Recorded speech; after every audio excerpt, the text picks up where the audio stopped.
Hi hello നമസ്കാരം. ഞാൻ doctor Saranya Rajeesh. Welcome to focus trade.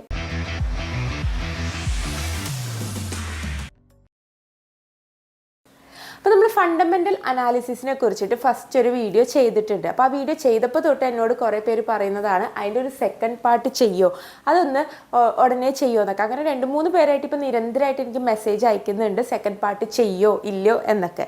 So എന്തായാലും നമുക്കതൊന്ന് ചെയ്യാം. കാരണം നമുക്കത് കുറച്ച് ലാഗായിപ്പോയി. നമ്മൾ ആ ഫസ്റ്റ് പാർട്ട് ഇട്ട ശേഷം നമ്മൾ അതിനെക്കുറിച്ചൊന്നും കൂടുതലായിട്ട് പിന്നെ ചെയ്തിട്ടില്ല. അപ്പോൾ അന്ന് ഞാൻ ഫോറക്സ് ഫാക്ടറിയിൽ അത് ഞാൻ പറഞ്ഞു അപ്പോഴേ പല സൈറ്റുകളുണ്ട് നമുക്ക് ന്യൂസിനെ കുറിച്ച് അറിയാവുന്ന, ന്യൂസിൻ്റെ ടൈം അറിയാവുന്ന പല സൈറ്റുകളുണ്ട്. അങ്ങനെ ഒന്നാണ് ഫോറക്സ് ഫാക്ടറി എന്ന് ഞാൻ പറഞ്ഞിരുന്നു. അപ്പോൾ ഫോറക്സ് ഫാക്ടറിയിൽ എങ്ങനെയാണ് നമുക്ക് ന്യൂസ് വന്നു കഴിഞ്ഞാൽ ഈ ന്യൂസിൻ്റെ ഇമ്പാക്റ്റ് എങ്ങനെയാണ് എന്നൊക്കെ നോക്കിയിട്ട് മനസ്സിലാക്കാം എന്നതാണ് നമ്മൾ ഇന്നത്തെ വീഡിയോയിൽ പറയാൻ വന്നത്. അപ്പോൾ അതിൻ്റെ ഒപ്പം തന്നെ പലർക്കും ഡൗട്ടുകളുണ്ട്. എന്താണ് ഈ ന്യൂസുകളുടെ പ്രത്യേകത, എന്താണ് CPI അല്ലെങ്കിൽ എന്താണ് NFP, ഇതൊക്കെ കൂടിയ എന്താണ് കുറഞ്ഞ എന്താണെന്നെക്കുറിച്ച്. അപ്പോൾ ഓരോ ന്യൂസും അതിൻ്റെ ഇമ്പാക്റ്റുകളെയും കുറിച്ച് നമുക്ക് മൂന്നാമത്തെ ഒരു വീഡിയോ ആയിട്ട് ചെയ്യാം. അപ്പോൾ ഇന്ന് നമുക്ക് ആദ്യം തന്നെ ഈ ഫോറക്സ് ഫാക്ടറി നോക്കിയിട്ട്, അപ്പോൾ പലർക്കും ഇത് നോക്കിക്കഴിഞ്ഞാൽ നമുക്ക് ട്രേഡ് എടുക്കാൻ പറ്റുമോ, ഇതിന് മുൻകൂട്ടി അറിയാൻ പറ്റുമോ, മുൻകൂട്ടി പ്രവചിക്കാൻ പറ്റുമോ എന്നൊക്കെ ഒരുപാട് ഡൗട്ടുകളുണ്ട്. ഇപ്പം ഞാൻ കഴിഞ്ഞ വീഡിയോയിലും ഫണ്ടമെൻ്റൽ അനാലിസിസിൻ്റെ ഫസ്റ്റ് പാർട്ട് വീഡിയോയിലും ഞാൻ പറഞ്ഞിരുന്നു, അതായത് നമുക്ക് ന്യൂസ് പ്രവചിക്കാൻ, അതായത് ന്യൂസ് നമുക്ക് എങ്ങോട്ടായിരിക്കും ഡയറക്ഷൻ എന്ന് അറിയണമെങ്കിൽ നമ്മൾ മുന്നേ ഉണ്ടായ ന്യൂസുകൾ നോക്കണം. നമ്മൾ അവിടുത്തെ ഓരോ കാര്യങ്ങളും അപ്ഡേറ്റ് ആയിക്കൊണ്ടിരിക്കണം. ഫണ്ടമെൻ്റലി ഉള്ള ഒരുപാട് കാര്യങ്ങൾ അറിഞ്ഞിരിക്കണം. ഇതൊക്കെ അറിഞ്ഞിരുന്നാൽ നമുക്ക് ഏകദേശം ഇനി ന്യൂസിനെ പ്രെഡിക്റ്റ് ചെയ്യാൻ പറ്റും. പിന്നെ അതിന് ചെറിയ വഴികളുണ്ട്. ഇപ്പോൾ investing.com പോലത്തെ സൈറ്റുകളിലൊക്കെ ഓൾറെഡി പ്രഡിക്ഷനൊക്കെ പറയും, പക്ഷെ അത് എപ്പോഴും ശരിയാവണമെന്നില്ല. അപ്പോൾ എന്തായാലും ഇന്ന് നമുക്ക് ഫോറക്സ് ഫാക്ടറിയിൽ ന്യൂസ് വന്ന ശേഷം കുറച്ച് വാല്യൂസൊക്കെ അവിടെ കാണാം. അത് വെച്ചിട്ട് എങ്ങനെയാണ് ന്യൂസ് അതിൻ്റെ ഇമ്പാക്റ്റ് എന്താണ്, കറൻസിയുടെ സ്ട്രെങ്ത്ത് കൂടുകയാണോ കറൻസിയുടെ സ്ട്രെങ്ത്ത് കുറയാണോ, എന്താണ് ഉണ്ടാവുക എന്ന് നോക്കാം. അപ്പോൾ നമുക്ക് ആ സൈറ്റ് ജസ്റ്റ് എടുത്ത് ഒന്നും കൂടി നമുക്ക്, അപ്പോൾ ഞാൻ ഇതിൻ്റെ ഫസ്റ്റ് പാർട്ട് കാണാത്തവരാണെങ്കിൽ അതിൻ്റെ ലിങ്ക് ഞാൻ താഴെ കൊടുക്കാം ഡിസ്ക്രിപ്ഷൻ ബോക്സിൽ, നിങ്ങളത് പോയി കാണുക. ഇപ്പോൾ നമുക്കൊന്നും കൂടി ആ സൈറ്റൊക്കെ നോക്കി ഒന്ന് റിഫ്രഷ് ചെയ്തിട്ട് നമുക്ക് ബാക്കി കാര്യങ്ങളൊക്കെ സംസാരിക്കാം. സോ നമുക്ക് നോക്കാം. സോ ഞാനിപ്പോൾ ഫോറക്സ് ഫാക്ടറി ഓൺ ആക്കുകയാണ്. അപ്പോൾ ഈ ഫോറക്സ് ഫാക്ടറി എന്താണ്, ഈ ഫോറക്സ് ഫാക്ടറിയിൽ എങ്ങനെയാണ് ന്യൂസ് നോക്കുക, ഇതെന്താ ചെയ്യേണ്ടത്, ഇങ്ങനത്തെ ഡീറ്റെയിൽ കാര്യങ്ങൾ നമ്മൾ ഇതിൻ്റെ ഫണ്ടമെൻ്റൽ അനാലിസിസിൻ്റെ ഫസ്റ്റ് പാർട്ടിൽ നമ്മൾ പറഞ്ഞിട്ടുണ്ട്, ന്യൂസ് ട്രേഡിങ്ങിൻ്റെ ഫസ്റ്റ് പാർട്ടിൽ. അപ്പോൾ അതിൻ്റെ ലിങ്ക് ഞാൻ താഴെ കൊടുക്കുക. അപ്പോൾ അത് കാണാത്തവരാണെങ്കിൽ, ഇതിനെക്കുറിച്ച് അറിയാത്തവരാണെങ്കിൽ നിങ്ങൾ അത് പോയി കാണുക. കണ്ടിട്ട് നിങ്ങൾക്ക് ഇത് വന്ന് കണ്ട കാര്യങ്ങൾ മനസ്സിലാവും. അപ്പോൾ വീണ്ടും ഞാൻ ആ ഡീറ്റെയിൽ ആയിട്ട് കിടക്കുന്നില്ല, ഇതിനെക്കുറിച്ചൊക്കെ നമ്മൾ മുന്നേ പറഞ്ഞിട്ടുള്ളതാണ്. സോ ഇതിൽ നമുക്കറിയാം ഓരോ ദിവസവും എന്താണ് റെഡ് ന്യൂസ് ഉണ്ട്, ഓറഞ്ച് ഉണ്ട്, യെല്ലോ ഉണ്ട്. അതിൽ റെഡാണ് ഏറ്റവും പ്രധാനപ്പെട്ട ന്യൂസുകളിൽ നിന്ന്. പിന്നെ അതിനെക്കാട്ടും കുറച്ച് പ്രാധാന്യം കുറവുള്ളതാണ് ഓറഞ്ച് ന്യൂസ്, പിന്നെ വളരെ കുറവുള്ളതാണ് യെല്ലോ എന്നൊക്കെ. ഇതൊക്കെ നമ്മൾ ഡീറ്റെയിൽ ആയിട്ട് പറഞ്ഞു കഴിഞ്ഞതാണ്, എങ്ങനെയാണ് സെറ്റിങ്സും കാര്യങ്ങളും എല്ലാം പറഞ്ഞതാണ്. അപ്പോൾ നമുക്കിനി ഒരു ന്യൂസിനെ കുറിച്ച് അറിയണം. ഇപ്പോൾ ഇത് ഇന്ന് 6 മണിക്ക് വരാൻ പോകുന്ന ന്യൂസാണ്. കാനഡയുടെയും USDയുടെയും 2 ന്യൂസുകൾ വരാൻ പോകുന്നുണ്ട്. 7:30 അതുപോലെ തന്നെ USDയുടെ വേറെ ന്യൂസ് വരാൻ പോകുന്നുണ്ട്. അപ്പോൾ ഇങ്ങനെ ന്യൂസ് വരുമ്പോൾ ഞാൻ ഓൾറെഡി വന്നൊരു ന്യൂസിൻ്റെ എടുക്കാം. ഞാനിപ്പോൾ ഒരു എക്സാമ്പിളിന് ഫസ്റ്റ് കാണുന്ന ഈ ഓറഞ്ച് ന്യൂസ് എടുത്തു. ഇങ്ങനെ ന്യൂസ് വരുമ്പോൾ, ഇപ്പോൾ ഇത് ജപ്പാൻ്റെ ന്യൂസാണ്, JPYയുടെ ന്യൂസാണ് വന്നത്. അപ്പോൾ ഇങ്ങനെ ന്യൂസ് വരുമ്പോൾ ജസ്റ്റ് ആ ഓറഞ്ചിൽ ക്ലിക്ക് ചെയ്യുമ്പോൾ നിങ്ങൾക്ക് കുറച്ച് വാല്യൂസ് കാണാം. അതായത് ആക്ച്വൽ വാല്യൂ ഉണ്ട്, ഫോർകാസ്റ്റ് ഉണ്ട്, പ്രീവിയസ് ഉണ്ട്. ഇതിൽ ആക്ച്വൽ വാല്യൂ എന്ന് പറഞ്ഞാൽ ഇത് ന്യൂസ് വന്നതിന് ശേഷമുള്ള വാല്യൂ ആണ്. ഇപ്പോൾ വരാൻ പോകുന്നൊരു ന്യൂസ് എടുത്താൽ അവിടെ ആക്ച്വലിൽ അവിടെ ബ്ലാങ്ക് ആണ്, അതായത് വന്നിട്ടില്ല. അപ്പോൾ ആ സമയത്ത് 6 മണിക്ക് ആ ന്യൂസ് വരുമ്പോഴാണ് ആ വാല്യൂ അവിടെ കാണിക്കുന്നത്. അപ്പോൾ ആ ആക്ച്വൽ ഇവിടെ ഓൾറെഡി വന്നതായതുകൊണ്ടാണ് ആക്ച്വൽ കാണിക്കുന്നത്. അപ്പോൾ അതിന് മുമ്പ് ഫോർകാസ്റ്റ് കാണും, പ്രീവിയസ് കാണും. പ്രീവിയസ് ആയിട്ട്, അതായത് ഇപ്പോൾ ഇതൊരു CPI എന്ന് പറഞ്ഞ ന്യൂസാണ്, കൺസ്യൂമർ പ്രൈസ് ഇൻഡെക്സ്, അതാണ് CPIയുടെ ഫുൾ ഫോം. അപ്പോൾ നമ്മൾ ഏതൊക്കെ ന്യൂസാണ് ഇമ്പോർട്ടൻറ്റ്, അല്ലെങ്കിൽ ഏതൊക്കെ ന്യൂസ് നോക്കണം, എന്താണ് ന്യൂസിൻ്റെ ഫുൾ ഫോം എന്ന് കുറച്ച് പേര് ചോദിച്ചിരുന്നു. അപ്പോൾ അത് നമുക്കൊരു അടുത്ത വീഡിയോയിൽ ചെയ്യാം, ഇതിൻ്റെ ഒരു തേർഡ് പാർട്ടായിട്ട്. അപ്പം ഇന്ന് ഞാൻ ജസ്റ്റ് എങ്ങനെയാണ് ന്യൂസിൻ്റെ എഫക്റ്റ് എന്ന് പറഞ്ഞു തരാം.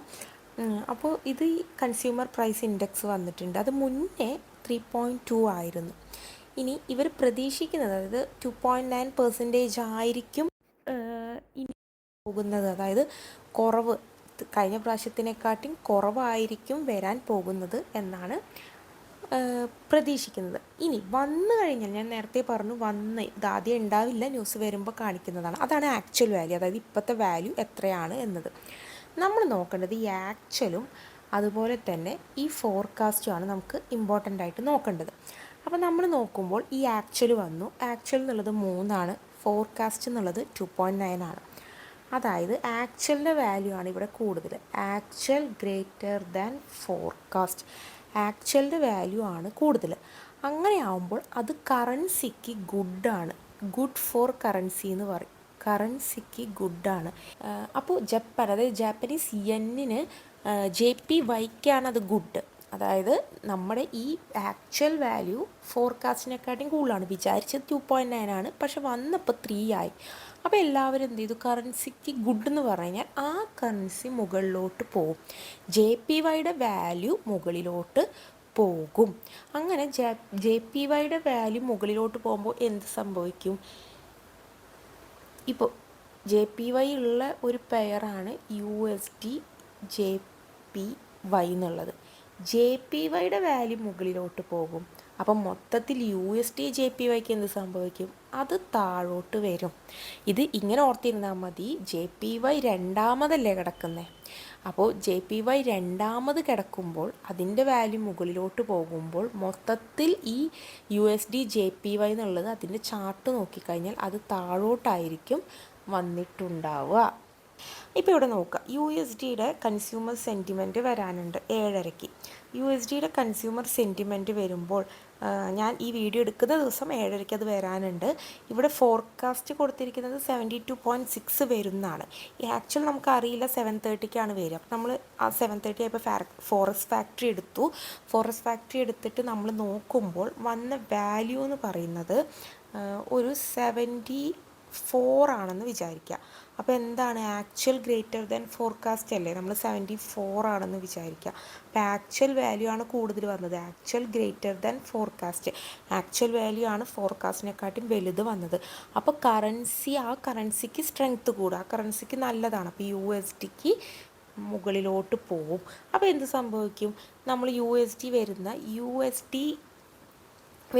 USD JPY എടുക്കുക, USD മുകളിലോട്ട് പോകും. ഇവിടെ USD ആദ്യം കിടക്കുന്ന, അതായത് USD ആദ്യം വരുന്ന പെയറുകൾ, USD JPY പോലത്തെ പെയറുകൾ, ആ പെയറുകൾ എന്ത് സംഭവിക്കും, മുകളിലോട്ട് തന്നെ പോകും. കാരണം USD ആദ്യം കിടക്കുന്നു, ആ USDക്ക് സ്ട്രെങ്ത് കൂടുകയാണ് ഇവിടെ ആക്ച്വൽ കൂടുതലായതുകൊണ്ട്. അപ്പോൾ ഈ പെയർ മൊത്തത്തിൽ USD JPY എങ്ങോട്ട് പോകും, അതിൻ്റെ ചാർട്ട് എടുത്ത് നോക്കിക്കഴിഞ്ഞാൽ അത് മൊത്തത്തിൽ മുകളിലോട്ട് പോകും, അതായത് ബൈക്കുള്ള ചാൻസാണ് അവിടെ ഉള്ളത്. ഇനി USD രണ്ടാമത് കിടക്കുന്ന പെയറുകൾ, അതായത് XAU USD അല്ലെങ്കിൽ യൂറോ USD, ഇങ്ങനത്തെ USD രണ്ടാമത് കിടക്കുന്ന പെയറുകൾക്ക് എന്ത് സംഭവിക്കും, ഇവിടെ USDക്ക് സ്ട്രെങ്ത് കൂടുകയാണ്. പക്ഷേ ഇങ്ങനെ USD രണ്ടാമത് കിടക്കുന്ന പെയറുകളിൽ USD മുകളിലോട്ട് പോകുമ്പോൾ അത് രണ്ടാമത് കിടക്കുന്നത്. അപ്പോൾ മൊത്തത്തിൽ ഈ പെയറിന് എന്ത് സംഭവിക്കും, അത് താഴോട്ട് വരും. അതായത് ആക്ച്വൽ ഗ്രേറ്റർ ആയി കഴിഞ്ഞ് കഴിഞ്ഞാൽ ആ ന്യൂസ് വരുന്ന കറൻസിക്ക് സ്ട്രെങ്ത് കൂടി, ആ കറൻസി ആദ്യമാണ് കിടക്കുന്നതെങ്കിൽ മൊത്തത്തിൽ ആ പെയറിലൊരു ബൈ അല്ലെങ്കിൽ ഒരു അപ്പ് അല്ലെങ്കിൽ ഒരു ബുള്ളിഷ് മൂവ്മെൻ്റ് ആയിരിക്കും കാണുക. അത് രണ്ടാമത് കിടക്കുന്ന പെയറുകൾക്ക് ഒരു ഡൗൺ മൂവ്മെൻ്റ് ആയിരിക്കും വരിക. അപ്പോൾ അവിടെ ഒരു സെല്ലിനുള്ള ചാൻസാണ് ഉള്ളത്. ഇനി വന്ന വാല്യൂ ഒരു 60 ആണ് അല്ലെങ്കിൽ 64 ആണ്, ഇങ്ങനെയാണെങ്കിൽ ആക്ച്വൽ ലെസ്സാണ് ഫോർകാസ്റ്റിനെക്കാട്ടിയും, ആക്ച്വലിൻ്റെ വാല്യൂ കുറവാണ് ഫോർകാസ്റ്റിനെക്കാട്ടിയും. ആക്ച്വലിൻ്റെ വാല്യൂ കുറവായ ഈ കറൻസിക്ക് എന്ത് സംഭവിക്കും, ആക്ച്വലിൻ്റെ വാല്യൂ കൂടിയപ്പോൾ കറൻസിയുടെ സ്ട്രെങ്ത് കൂടി, ആക്ച്വലിൻ്റെ വാല്യൂ കുറയുമ്പോൾ കറൻസിയുടെ സ്ട്രെങ്ത് കുറഞ്ഞു. കറൻസിയുടെ സ്ട്രെങ്ത് കുറയുമ്പോൾ ഇതാദ്യം കിടക്കുന്ന പെയറുകൾക്കൊക്കെ ആ സെയിം എഫക്റ്റാണ് ഉണ്ടാവുക. USD ആദ്യം കിടക്കുന്ന പെയറുകൾക്ക് താഴേക്ക് പോകും, കാരണം USDയുടെ സ്ട്രെങ്ത് കുറഞ്ഞു. പക്ഷേ USD രണ്ടാമത് കിടക്കുന്ന പെയറുകൾക്ക്, XAU USD പോലത്തെ പെയറുകൾക്ക് USDയുടെ സ്ട്രെങ്ത് കുറഞ്ഞു. പക്ഷേ USDയുടെ രണ്ടാമതാണ് കിടക്കുന്നത്, ഫസ്റ്റ് ഗോൾഡാണ്. അപ്പോൾ ഇത് മൊത്തത്തിൽ അപ്പിലേക്ക് പോകും. ഇങ്ങനെയാണ് ഇത് വെച്ച് നോക്കുക. പക്ഷേ ഇതിൽ ചില ന്യൂസുകൾക്ക് മാറ്റമുണ്ടോ, അതായത് അൺഎംപ്ലോയ്മെൻറ്റ് പോലത്തെ ന്യൂസുകൾ, അൺഎംപ്ലോയ്മെൻറ്റ് ന്യൂസിൽ വാല്യൂ കുറഞ്ഞാൽ അവിടെ നേരെ മുകളിലോട്ട് ഓപ്പോസിറ്റാണ് വരുന്നത്. കാരണം എന്താണ്, അവിടെ അൺഎംപ്ലോയ്മെൻറ്റ് പറഞ്ഞാൽ എന്താണ്, ജോലി ഇല്ലാത്തവരുടെ എണ്ണം. അപ്പോൾ ജോലി ഇല്ലാത്തവരുടെ എണ്ണം അവിടെ കുറഞ്ഞു കഴിഞ്ഞാൽ ആക്ച്വൽ ലെസ് ദാൻ ഫോർകാസ്റ്റ് ആവുന്നതാണ് അവിടെ കറൻസിക്ക് നല്ലത്. ബാക്കി എല്ലാ കേസിലും ആക്ച്വൽ വാല്യൂ ആണ് കൂടുതലെങ്കിലാണ് കറൻസിക്ക് നല്ലത്. ഏത് കറൻസി ആണെങ്കിലും ആക്ച്വൽ വാല്യൂ കുറവാണെങ്കിൽ കറൻസി താഴോട്ട് പോകും. മൊത്തത്തിൽ ആ പെയർ നോക്കുമ്പോൾ കറൻസി ഒന്നാമതാണ് കിടക്കുന്നെങ്കിൽ കറൻസിക്ക് എന്താണോ സംഭവിച്ചത് അതുപോലെ സംഭവിക്കും. കറൻസി രണ്ടാമതാണ് കിടക്കുന്നെങ്കിൽ അതിൻ്റെ ഓപ്പോസിറ്റായിട്ട് വരും. പക്ഷേ അൺഎംപ്ലോയ്മെൻ്റ് എന്ന് പറഞ്ഞ ന്യൂസിലൊക്കെ അവിടെ ജോലി ഇല്ലാത്തവരുടെ എണ്ണമാണ്. അപ്പോൾ ആ ജോലി ഇല്ലാത്തവരുടെ എണ്ണം എപ്പോഴും കുറയാൻ വേണ്ടത്. അങ്ങനത്തെ കേസിലൊക്കെ ആക്ച്വൽ വാല്യൂ ലെസ് വരണം. അങ്ങനെയുള്ളപ്പോഴാണ് കറൻസിക്ക് കൂടുതൽ വരുന്നത്. അപ്പോൾ ഇത് ഞാൻ നേരത്തെ പറഞ്ഞു ഓരോ ന്യൂസുകൾ ഏതൊക്കെയാണ് പ്രധാനപ്പെട്ട ന്യൂസ്. അതിൻ്റെ CPI എന്ന് പറഞ്ഞാൽ കൺസ്യൂമർ പ്രൈസ് ഇൻഡെക്സ് ആണ്, GDP, ഇതിൻ്റെയൊക്കെ ഫുൾ ഫോം ഒക്കെ ഉണ്ട്. അപ്പോൾ ഇതിനെക്കുറിച്ചൊക്കെ ഞാൻ കുറച്ചും ഡീറ്റെയിൽ ആയിട്ട് നമുക്ക് അടുത്തൊരു വീഡിയോയിൽ പറയാം. ഇങ്ങനെയാണ് ഈ വാല്യൂ നോക്കിയിട്ട്. അപ്പോൾ ഇതിൽ ചില ഇമ്പോർട്ടൻറ്റ് ന്യൂസുകൾ, അതായത് FOMC, എംപ്ലോയ്മെൻറ്റ്, അൺഎംപ്ലോയ്മെൻറ്റ് റേറ്റ്, അങ്ങനെ ചില ഇമ്പോർട്ടൻറ്റ് ന്യൂസുകളൊക്കെ നിങ്ങൾ വന്ന് ഇങ്ങനെ നോക്കുക. അപ്പോൾ നിങ്ങൾക്ക് കുറച്ച് നോക്കിക്കഴിഞ്ഞാൽ നോക്കുമ്പോൾ തന്നെ മനസ്സിലായി ആക്ച്വലിൻ്റെ വാല്യൂ കുറവാണ്. അപ്പോൾ കറൻസി താഴോട്ട് പോകും. അപ്പോൾ കറൻസി ആദ്യം കിടക്കുന്ന പെയറാണ് നിങ്ങൾ നോക്കുന്നതെങ്കിൽ അത് മൊത്തമായിട്ട് താഴോട്ട് പോകും. അല്ല കറൻസി ഇപ്പോൾ USD രണ്ടാമത് കിടക്കുന്ന പെയറുകളാണെങ്കിൽ അത് മൊത്തമായിട്ട് മുകളിലോട്ട് പോകും. അപ്പോൾ നമുക്കൊരു ബൈ അവിടെ എടുക്കാം. അവിടെ ഇനി കുറച്ച് നേരത്തേക്ക് മുകളിലോട്ടാണ് പോകാൻ ചാൻസ്, അല്ലെങ്കിൽ അങ്ങനെ വെച്ചിട്ടൊരു ബൈ എടുക്കാനും അങ്ങനെ ഒരു ചാൻസ് ഉണ്ട്. ഒരു സഡൻ മൂവ്മെൻറ്റ് ഉണ്ടാവും മാർക്കറ്റിൽ. അത് നമുക്ക് മിസ്സാവും. കാരണം നമ്മളിവിടെ മാർക്കറ്റിൽ ന്യൂസ് ഇത് വരുന്ന കറക്റ്റ് ടൈമിൽ തന്നെയാണ് അവിടെയും ആ ഒരു സഡൻ മൂവ്മെൻറ്റ് വരുന്നത്. ആ സഡൻ മൂവ്മെൻറ്റിൽ എങ്ങനെ ട്രേഡ് എടുക്കാൻ പറ്റുമോ, അത് അറിയാൻ പറ്റുമോ എന്നൊക്കെ ചോദിക്കുന്ന ഒരുപാട് പേരുണ്ട്. അത് നമുക്ക് അറിയാൻ പറ്റും. ഫണ്ടമെൻ്റലി കുറേ അനാലിസിസ് നടത്തുന്നവർക്ക് അതറിയാൻ പറ്റും. പക്ഷെ അല്ലാതെ ഇത് നോക്കുന്നത് നമ്മൾ അത് കഴിഞ്ഞാൽ സഡൻ മൂവ്മെൻറ്റ് കഴിഞ്ഞാൽ ആ എഫക്റ്റുകൾ കുറച്ച് സമയം മാർക്കറ്റിനെ ബുള്ളിഷാക്കും അല്ലെങ്കിൽ ബെയറിഷാക്കും. എപ്പോഴും എന്ന് പറയുന്നില്ല, പക്ഷെ അത് നമുക്കിങ്ങനെ മനസ്സിലാക്കാൻ പറ്റും. അപ്പോൾ ഇതാണ് ജസ്റ്റ് ഇതിൽ ഈ വാല്യൂസിൻ്റെ പ്രാധാന്യം നോക്കുന്നതും. പിന്നെ ബാക്കി കുറച്ച് ഡീറ്റെയിൽസ് കാര്യങ്ങൾ നമുക്ക് അടുത്തൊരു വീഡിയോയിൽ പറയാം. അപ്പോൾ ഇത്രയും എല്ലാവർക്കും മനസ്സിലായെന്ന് കരുതുന്നു. അപ്പോൾ എന്തായാലും ഇന്ന് പറഞ്ഞ കാര്യങ്ങൾ, ഈ ഫണ്ടമെൻ്റൽ അനാലിസിസ് അല്ലെങ്കിൽ ഫോറക്സ് ഫാക്ടറിയിൽ എങ്ങനെയാണ് ന്യൂസിൻ്റെ ഇമ്പാക്റ്റ് നോക്കുക എന്നത് സിമ്പിളായിട്ടുള്ളൊരു കാര്യമാണ്. അതെല്ലാവർക്കും മനസ്സിലായെന്ന് കരുതുന്നു. അതുപോലെ തന്നെ അക്കൗണ്ട് തുടങ്ങാൻ താല്പര്യമുള്ളവർക്ക് നമ്മൾ അക്കൗണ്ടിൻ്റെ, അതായത് ഒരു ബ്രോക്കറിൻ്റെ ലിങ്ക് നമ്മൾ താഴെ കൊടുത്തിട്ടുണ്ട്. നിങ്ങൾക്ക് അതിൽ ജോയിൻ ചെയ്യാം. നിങ്ങൾ കൂടുതൽ എന്തെങ്കിലും ബ്രോക്കേഴ്സിനെ കുറിച്ച് ഡൗട്ടോ കാര്യങ്ങളോ എന്തെങ്കിലും ഉണ്ടെങ്കിൽ നിങ്ങൾക്ക് എനിക്ക് ഡയറക്റ്റായിട്ട് മെസ്സേജ് അയക്കാം. ടെലഗ്രാമിലോ വാട്സപ്പിലോ ഇൻസ്റ്റയിലോ മെസ്സഞ്ചറിലോ എങ്ങനെ വേണമെങ്കിലും നിങ്ങൾക്ക് മെസ്സേജ് അയക്കാം. ഞാൻ നിങ്ങളുടെ എല്ലാ സപ്പോർട്ടും എൻ്റെ വക ഉണ്ടായിരിക്കുന്നതാണ്. സോ ഇന്നത്തെ വീഡിയോ ഇഷ്ടപ്പെട്ട് കഴിഞ്ഞാൽ ലൈക്ക് ചെയ്യുക, സബ്സ്ക്രൈബ് ചെയ്യുക. അതുപോലെ തന്നെ ഡൗട്ട്സൊക്കെ നിങ്ങൾക്ക് കമൻസിൽ ചോദിക്കാവുന്നതാണ്. സോ നമുക്ക് അടുത്ത വീഡിയോയിൽ കാണാം. I M doctor Saranya Rajeesh. Bye bye.